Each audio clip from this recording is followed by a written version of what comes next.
موسیٰ علیہ السلام نے پوچھا یا اللہ جب تو ناراض ہوتا ہے ہمیں کیسے پتہ چلے کہ تو آج کل اپنے بندوں سے ناراض ہے؟ تو اللہ تعالیٰ نے فرمایا جب میں ناراض ہوتا ہوں حکومت بے وقوفوں کو دیتا ہوں، اجعل الملک فی صفہائہم، حکومت بے وقوفوں کو دیتا ہوں، والمال فی بخلائہم، اور پیسہ بخیلوں کو دیتا ہوں جو ذرا گن گن کے خوش ہوتے رہیں، اور بارشیں بے وقت کرتا ہوں، بارشیں بے موسم کی ہو جاتی ہیں، پیسہ بخیلوں کے پاس، حکومت نکموں کے پاس۔ کہ اللہ جب تو راضی ہوتا ہے تو اس کی کیا نشانی؟ تو اس کی نشانی یہ ہے کہ اجعل الملک فی حلمائہم، حکومت سمجھدار اور نیک لوگوں کو دیتا ہوں، والمال فی سمحائہم، اور پیسہ سخیوں کو دیتا ہوں، اور بارشیں وقت پہ کرتا ہوں۔ تو موسیٰ سمجھو میں اپنے بندوں سے راضی ہو چکا۔ تو اطعام الطعام میں اشارہ ہے سخی بنو، سخی بنو۔ اللہ تعالیٰ کی ایک وی آئی پی جنت ہے جس کا نام ہے جنت الفردوس۔ اللہ نے باقی جنتیں بنائیں کن کن کن، جنت الفردوس بنائی اپنے ہاتھوں سے۔ کیا چیز بنائی ہوگی؟ تو اللہ نے کہا وعزتی وجلالی لا یجاورنی فیکی بخیل، اے جنت مجھے اپنے عزت و جلال کی قسم تیرے اندر بخیل نہیں جا سکتا، مرد یا عورت بخیل نہیں جا سکتا، سخی جائے گا، بخیل نہیں جا سکتا۔ بخیل سے اللہ کی دوستی لگ نہیں سکتی اور سخی سے ٹوٹ نہیں سکتی۔ شیطان کہتا ہے میں عبادت گزار اور بخیل ہو تو مجھے کوئی ڈر نہیں لگتا، یہ آپ پہ ہی ماریا جائے گا، یہ کہتے ہیں آپ پہ جا ڈھانا ہے، یہ جو پیسے کی کشش ہے اس کو مار دے گی۔ اور نافرمان سخی سے ڈرتا رہتا ہوں کہ پتہ نہیں کب بخشا جائے، پتہ نہیں کب بخشا جائے، کب سخاوت کو اللہ پسند کر کے چلو پار کر دو۔ اچھا، جبریل پوچھتے ہیں یا رسول اللہ مل ایمان، ایمان کیا ہے؟ تو آپ نے فرمایا ان تؤمن باللہ وملائکتہ وکتبہ ورسلہ وبالبعث بعد الموت۔ ایمان عقیدہ، اللہ پر، فرشتوں پر، کتابوں پر، رسولوں پر، موت کے بعد کی زندگی۔ یہ مدینے کا سوال ہے۔ اب آخری حج کا سوال ہے، یا رسول اللہ مل ایمان۔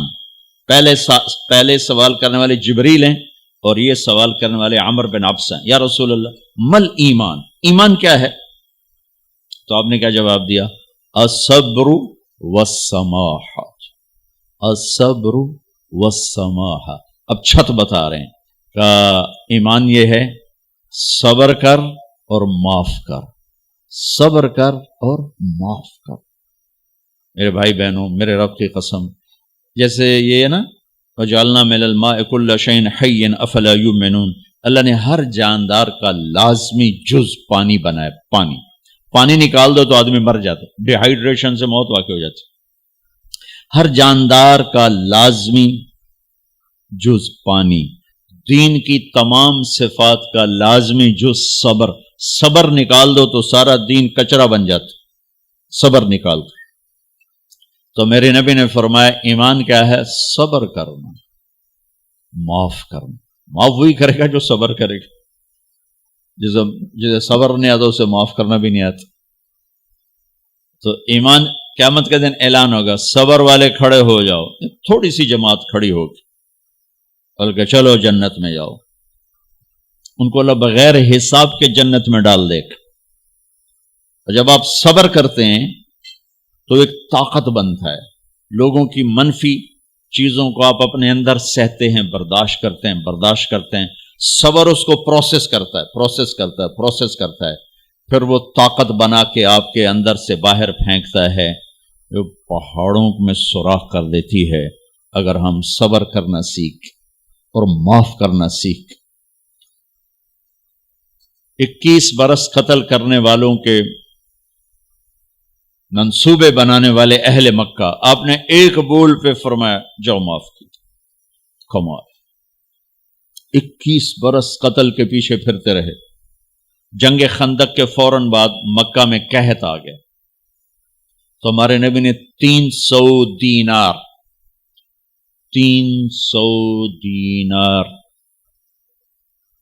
کوئی 10-15 لاکھ روپیہ بنتا ہے، آپ نے مکے میں ابو سفیان کو بھجوایا جو جنگ خندق کا سالار بن کے آیا تھا۔ آپ نے کہا مکے والوں میں کہتا ہے ان کو کھانے کھلاؤ میری طرف سے، تو ابو سفیان کہنے لگے واہ محمد تیرے قربان جاؤں، ہم تجھے قتل کرنے کے پیچھے پھر رہے ہیں، تو ہمیں کھانے کھلاتا پھرتا ہے۔ یہ میرے نبی کے اخلاق ہے، میرے نبی کا معاف کرنا ہے۔ آپ سوئے ہوئے ہیں، آپ کی تلوار اٹھا کر ایک بدو نے آپ کے پسلی میں ماری، آپ اٹھ کے بیٹھ گئے، تو کہنے لگا کون بچائے گا، یعنی میں تیار ہو جا، تو آپ نے کہا اللہ، آپ نے کہا اللہ، تو اس کا ہاتھ کانپا اور تلوار گر گئی۔ تب آپ نے اٹھا لی، آپ نے ایسے سیدھی کی، اب تو بچا، تو بتا تجھے کون بچائے؟ وہ کہنے لگا میں تو ہی بچاونا ہے، اور کہیں بچاونا۔ تو آپ نے کہا کلمہ پڑھتے ہو؟ کہنے لگا نہیں پڑھتا۔ اب تو آپ اس کی گردن اڑوا دے، یہ خود ہی اڑا دیتے، جو کرا میں کلمہ نہیں پڑھتا ہوں۔ قتل کے ارادے سے آنا ہی اس کے قتل کے لیے کافی تھا۔ آپ نے فرمایا کلمہ پڑھتے ہو؟ کہنے لگا نہیں۔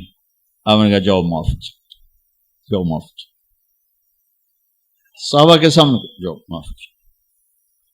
بھائیو، انسان اور خطا لازمی ہے، اگر معاف کرنا نہ سیکھا تو ہم خود ہی دکھی ہو کے رہ جائیں گے۔ لوگوں کے زخم بھلا دو، اللہ پہ ڈال دو، اللہ صلہ دے گا، زندگی پرسکون ہو جائے گی۔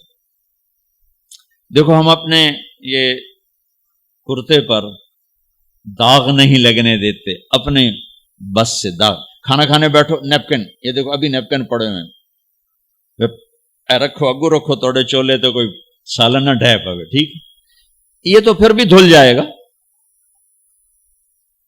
لیکن یہاں داغ لگا کبھی نفرت کا، کبھی غصے کا، کبھی انتقام کا، کبھی حسد کا، کبھی بغض کا، کبھی کینے کا۔ انسان سب سے زیادہ اپنی ذات سے محبت کرتا ہے۔ یہ معمولی سے کپڑے کو داغ سے بچاتے ہو، جو سب سے قیمتی چیز ہے دل، جو بادشاہ ہے، اسے بھی تو صاف ستھرا رکھو۔ جیسے ہم لاکھ زور لگا لیں، ہم کپڑے کو میل سے نہیں بچا سکتے، لاکھ زور لگا لو، لوگوں کے منفی رویے آپ کو توڑے بغیر نہیں چھوڑیں گے۔ لہذا کیا کرو؟ نبی والا معاف کرو، معاف کرو، دل کو صاف کرو، دل کو صاف کرو، دل کو صاف کرو، صبر کرو، معاف کرو۔ میرے نبی نے فرمایا، میرے بیٹے انس، ایک بہت بڑی سنت بتاؤں، بہت بڑی سنت۔ داڑھی سنت ہے، پگڑی سنت ہے، سفید لباس سنت ہے۔ بہت بڑے کا لفظ مجھے یہیں یاد ہے، ہو سکتا ہے کہیں اور بھی ہو۔ میرے بیٹے انس، ایک بہت بڑی سنت، اگر تو یہ سنت پہ عمل کر گیا تو جنت میں میرا ساتھی ہو جائے گا۔ جو بھی کر لے، جو بھی، وہ جنت میں میرا ساتھی ہو جائے گا۔ ذالک من سنتی ومن احب سنتی فقد احبنی ومن احبنی کان معی فی الجنہ۔ میرا جنت کا ساتھی جو اس سنت پہ عمل کر گیا۔ کیا ہے یا رسول اللہ؟ یا بنی ان قدرت، اگر تو کر سکے، اشارہ ہے کم تنو اوکھا دسن لگا سوکھا نہیں ہے۔ ان قدرت، اگر تو کر سکے، ان استطاعت، دو لفظات کہ بیٹے کام اوکھا ہے، لیکن دیکھو تمہیں ملے گا کیا؟ جنت نہیں، جنت میں نبی کا پڑوس ملے گا۔ ایڈا وڈا کام تیرا دیکھو نا، 4-5 لاکھ نالتا اتنے ہوں ایک گز نہیں لگتا، تو کوئی بندہ بوجھ پا کے آج ₹1,00,000 دا 2000 گز دا بنگلہ لے دیو تو اکثر پاگل خانے گھلو۔ جنت کا مل جانا بھی بہت بڑی بات ہے، پر جنت میں نبی کا ساتھ ملنا کوئی سوکھا کم تو نہیں ہوئے گا، ہے کری تو پسینہ آئے گا۔ آپ نے فرمایا بیٹھے ان قدرتا، زور لگے گا، ان تصبح و تمسی، ساری زندگی کرنا پڑے گا، ساری زندگی کرنا پڑے گا۔ داڑھی تو ایک دفعہ رکھ لی ہے، اب تھوڑی صفائی ستھرائی ہے، لیکن یہ روزانہ کرنا پڑے گا، صبح شام کرنا پڑے گا، ساری زندگی کرنا پڑے گا، اور تو اس میں تھکے گا۔ کیا ہے؟ وَلَيْسَ فِي قَلْبِكَ غِشٌّ لِأَحَدٍ فَافْعَلْ صبح و شام اس دل میں کسی کی نفرت نہ آنے دینا، کسی کے لیے بغض نہ آنے دینا، کسی کا کھوٹ نہ آنے دینا، کسی سے کینہ، غش، سارے الفاظ کو اپنے اندر سمیٹے ہوئے. اور میرے نبی کی عجیب بات، لے احد کسی بھی انسان، مسلمان نہیں کہا، مومن نہیں کہا، نیک آدمی، نیک عورت نہیں، کسی بھی انسان، لے احدن. آج لے احد 7 ارب انسانوں پہ بولا جا رہا ہے. میرے نبی فرما رہے ہیں میرے بیٹے، دنیا کے تمام انسانوں سے دل صاف رکھنا. کیا ہوگا؟ چاہیے تو جنت میں میرا ساتھی بن جائے. تو بھائیو بہنوں، ایمان کو مکمل کرنا ہے تو صبر کرنا سیکھو، معاف کرنا سیکھو، چپ رہنا سیکھو. ساز خاموش ہیں، فریاد سے معمور ہیں. جواب دینا تو کیا مسئلہ ہے، عقل چپ رہنے پہ لگتی. کوئی ابھر جائے، بیٹا ابھر جائے، بیوی ابھر جائے، خامد ابھر جائے، چپ ہو جاؤ، گزار دو اس طوفان کو. واپسی میں ایمان کی وہ اللہ حلاوت مٹھاس دے گا، ساری زندگی محسوس کرتے پھرو. یہ صفت بھی معاشرے میں کوئی نہیں، نہ کوئی معاف کرنا جانتا ہے، نہ کوئی صبر کرنا جانتا.